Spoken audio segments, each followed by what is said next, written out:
இந்த ஒரே இடத்தில் ஒன்று கூடிவிட்டதால் பூமி உங்கள் பாரத்தை தாங்க முடியாமல் வடபகுதி நிலம் தாழ்ந்து விட்டது, தென்பகுதி உயர்ந்து விட்டது. இதற்கு இப்போது என்ன செய்வது? வேதனை வேண்டாம். ஒரே ஒருவன் மட்டும் தென்பகுதிக்கு சென்றால் இந்த நிலம் சமநிலை அடைந்துவிடும். அந்த ஒரே ஒருவன் யார் சுவாமி? அவன்தான் அகத்தியர். ஒரு புள்ள முடிக்க அத்தனை வல்லமை இருக்கிறது. உருவத்தை பார்த்து அறிவை எடை போடாதே நாரதா. அகத்தியன் உள்ளத்தால் உயர்ந்தவன், அடக்கத்தில் சிறந்தவன், ஆற்றலில் மிக பெரியவன். அவனை தென்பகுதிக்கு அனுப்பினால் நிலமும் சமநிலை அடைந்துவிடும். நீங்கள் நினைத்தபடி திருமணம் குறைவின்றி நடந்துவிடும். பிரம்மா, நீ என்ன நினைக்கிறாய்? அப்படி ஆகட்டும் சுவாமி. அகத்தியா,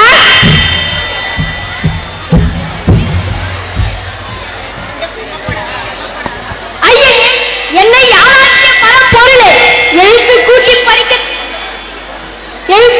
படிக்க தெரிந்த நாள் முதல் நமச்சிவாயா என்னும் உன் திருநாமத்தையே ஜபித்துக் கொண்டிருக்கும் இந்த எளியனை உன் திருவடிகளில் சமர்ப்பிக்கிறேன். ஏற்றுக்கொள்ளுங்கள் ஐயனே. என் திருமணத்தை முன்னிட்டு உலகத்தவரும் உலகங்களை காக்கும் தேவர்களும் இந்த ஒரே இடத்தில் ஒன்று கூடிவிட்டதால் வடபகுதி நிலம் தாழ்ந்து விட்டது. நீ உடனே தென்பகுதிக்கு சென்றால் இந்த நிலம் சமநிலை அடைந்துவிடும். நீ உடனே தென்பகுதிக்கு புறப்படு. அத்துடன் தீயவைகளை அழித்து நல்லவைகளை நிலைநாட்டு. செந்தமிழ் செழித்தோங்கி இருக்கும் தென்பகுதியில் நான் உனக்கு தந்த செந்தமிழை நீ வளப்படுத்து. ஐயனே, அடியோனிக்கிட்ட கட்டளையை சிரமித்து செய்து முடிக்கிறேன். அத்துடன் தீயவைகளை அழித்து நல்லவர்களை நாட்டி எங்கும் தமிழ் எதிரும் தமிழ் தெருமுத்தனம் செய்து திரும்புகிறேன். ஆசி கூறுங்கள் ஐயனே. மிக்க மகிழ்ச்சி. சென்று அகத்தியா. ஐயனே, ஒரே ஒரு வேண்டுகோள். என்ன அகத்தியா? தாங்கள் திருமணத்தை பொருட்டு இங்கு எல்லாரும் கூடியிருக்கும் போது என்னை மட்டும் தென்பகுதிக்கு அனுப்புகிறீர்களே, அத்திருக்காட்சியை காண எனக்கு ஆவலாக இருக்காதா? அரியேன் என் கண்கள் என்ன பாவம் செய்தன? அகத்தியா, கவலை வேண்டாம். நீ எங்கிருந்தாலும் எம்மை எப்பொழுது நினைத்தாலும் திருமண கோலத்தோடு தம்பதி சமேதராய் உனக்கு காட்சி தருகிறோம். சென்று வா. ஆகட்டும் தேவி. அகத்தியரே, பெரிய பொறுப்பு. ஆர்வத்தில் ஆண்டாரிடத்தில் சரி என்று ஒப்புக்கொண்டிருக்கிறீர்கள். அனைத்தையும் உம்மால் செய்து முடிக்க முடியுமா என்று ஒரு இடத்தில் அமர்ந்து ஆற அமர யோசித்துவிட்டு பிறகு சொல்லுங்கள். எல்லா வல்ல இறைவன் அருள் என்னுள் இருக்கும் போது எவற்றையும் செய்து முடிக்க என்னால் முடியும். எனக்கு நம்பிக்கையே இல்லை. செய்து முடித்து விட்டால் உம்மால் முடியாவிட்டால் என் பெயர் அகத்தியர் முல்லை. நான் தமிழ் பெற்ற முனிவனும் அல்ல. வருகிறேன். நாராயண நாராயண.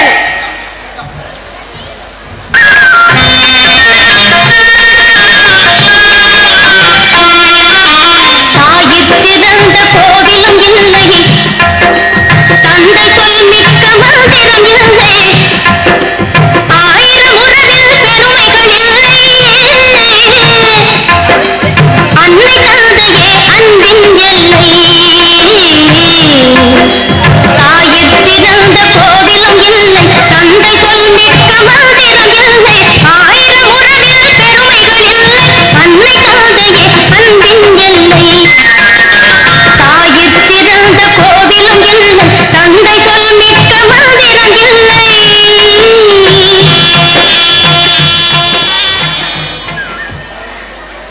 வாருங்கள் சுவாமி. வணக்கம். வாழ்க பல்லாண்டு. அமருங்கள் சுவாமி, அமருங்கள். இருக்கட்டும். தாங்கள் யார் என்று அடியேன் அறியலாமா? என்னை அகத்தியன் என்பார்கள். ஆஹா, அருந்தவ முனிவரா? தாங்கள் என் இல்லம் தேடி வருவதற்கு நாங்கள் என்ன புண்ணியம் செய்திருக்க வேண்டும்? இங்கே இருங்கள். இதோ அரை நொடியில் வந்து விடுகிறேன். எங்கே புறப்படுகிறாய்? தினந்தோறும் காலையில் மலர்களை பறித்ததும் என்னை பெற்ற அன்னை தந்தையருக்கு பாத பூஜை செய்வது வழக்கம். அதனால் அதை முடித்துவிட்டு இதோ வந்து விடுகிறேன். ஓஹோ, அன்னை தந்தை சேவையை அவ்வளவு உயர்வாக கருதுபவரா நீ? ஆம் சுவாமி, என்னை பெற்ற அன்னையும் தந்தையும் ஆசிரமத்தில் உள்ளே இருக்கிறார்கள். என் தாய்க்கு கண் பார்வை கிடையாது. என் தந்தைக்கு ஒரு கால் இல்லை. அவர்களுக்கு பணிவிடை செய்ய அடியேன் ஒருத்தன் தான் இருக்கிறேன். அதனால் அதை முடித்துவிட்டு இதோ வந்து விடுகிறேன். ஆசான் ஆசான் சாரத்தில் வந்திருக்கும் என்னது? உனக்கு தந்தை தாய் பெரியதாக போய்விட்டார்களா? ஐயனே, மாதா பிதா பிறகுதானே குரு தெய்வம் என்று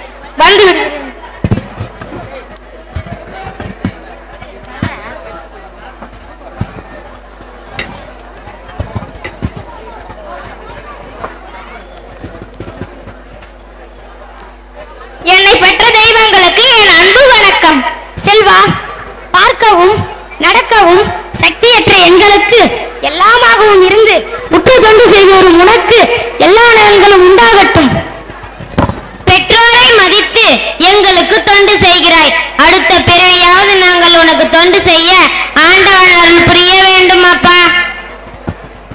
செல்வா, வெளியே யாருடன் பேசிக் கொண்டிருந்தாய்?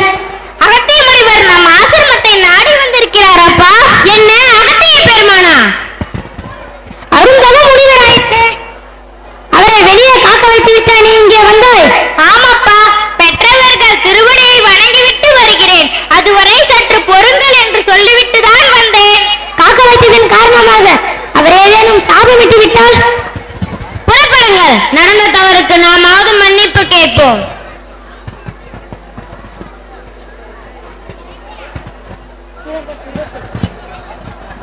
ஐயனே, சிறுபிள்ளைத்தனமாக எங்கள் பிள்ளை சேர்த்தவரை மன்னித்து விடுங்கள். தங்களை வெளியே காக்க வைத்து விட்டு எங்களை பெரிதாக எண்ணியை மன்னித்தருளுங்கள் சுவாமி. ஆம் சுவாமி, ஊனமுற்ற எங்களை பாதுகாக்க இவன் ஒரே பிள்ளைதான் இருக்கிறான். கண்ணில்லாத எனக்கு கண்ணாக இருந்து, காலில்லாத இவருக்கு காலாக இருந்து காத்து வரும் எங்கள் செல்வன் மீது உங்கள் கடுங்கோபத்தை காட்டி விடாதீர்கள் சுவாமி. செல்வன் செய்த தவறுக்கு தண்டனை எதுவானாலும் எங்களுக்கு கொடுங்கள், மகிழ்ச்சியோடு ஏற்றுக்கொள்கிறோம். இவன் சிறியவன், இவனை மன்னித்து விடுங்கள். உங்கள் செல்வன் அறியாத பிள்ளையோ அல்ல. அன்னை தந்தைக்கு தொண்டு செய்ய திரிந்த இவன் ஆண்டவனுக்கு சமமானான். என்னை காக்க வைத்ததற்காக நான் கோபப்படவில்லை, உங்களை பார்க்க வைத்ததற்காக நான் ஆழ்ந்த கண்ணீர் வடித்துக் கொள்கிறேன். ஈசன் கட்டளைப்படி தொண்டு செய்வதற்காக தென்பகுதிக்கு சென்று கொண்டிருந்தேன். செல்லும் வழியில் உங்கள் செல்வன் அன்னை தந்தைக்கு சேவை செய்வதில் சிறந்தவன் என்று கேள்விப்பட்டு வந்தேன். வந்து பார்த்தால் இவன் தொண்டோ பெருந்தொண்டாகி என் தொண்டோ சிறுந்தொண்டாகி விட்டது. பார்வைக்கு பாகனாய், பண்பிலே தேவமாய் இவனை போல் பிள்ளைகள் பெற்றோருக்கு பெருமை, பெற்றோர் குலத்திற்கு பெருமை, இந்த உலகை படைத்த இறைவனுக்கும் பெருமை. செல்வா, நான் என் உள்ளம் நெகிழ்ந்து கேட்கிறேன். நான் செய்ய போகும் தொண்டு சிறக்க உன் திருவாக்கால் எனக்கு ஆசி உண்டு. ஐயனே, சுவாமி. செல்வன் சிறியவன், இவன் உங்களை வாழ்த்துவதா? வாழ்த்த வயது தேவையில்லை, தகுதிதான் தேவை. சென்று வருகிறோம் சுவாமி. வாழ்க பல்லாண்டு. வணக்கம் நாரதரே, தங்களை யாரென்றே தெரியவில்லையே. என்ன நாரதரே, என்னையா தெரியவில்லை? தெரியாமல் தானே கேட்கிறேன். இந்த விந்தியமலையை படைத்தவன் நான். என் பெயர் விந்தியன். அடே, இந்த விந்தியமலையை படைத்த விந்தியனா அடிக்கடி சந்திப்பதில்லை அல்லவா? அதனால் தான் மறந்து விடுகிறேன். என்னப்பா, நலம்தானே? என் நலத்துக்கு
என் கர்வம் தீர்ந்தது.